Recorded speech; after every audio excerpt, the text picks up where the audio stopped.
Защо футболни менеджери няма да дойдат да гледат турнира на националите на U17 в България?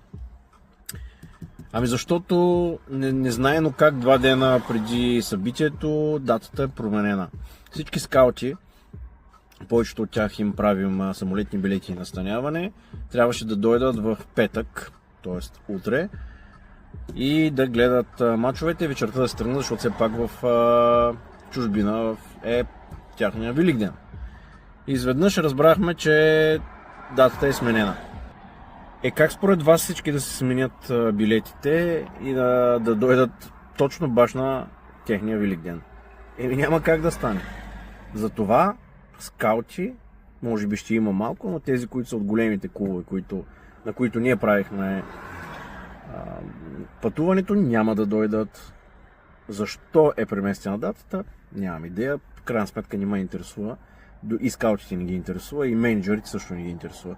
Но малко 2 дена преди събитието, което е обявено преди 2-3 седмици да се смени датата, е малко, леко казано, скандално. Ето защо няма да дойдат, ако се чудите.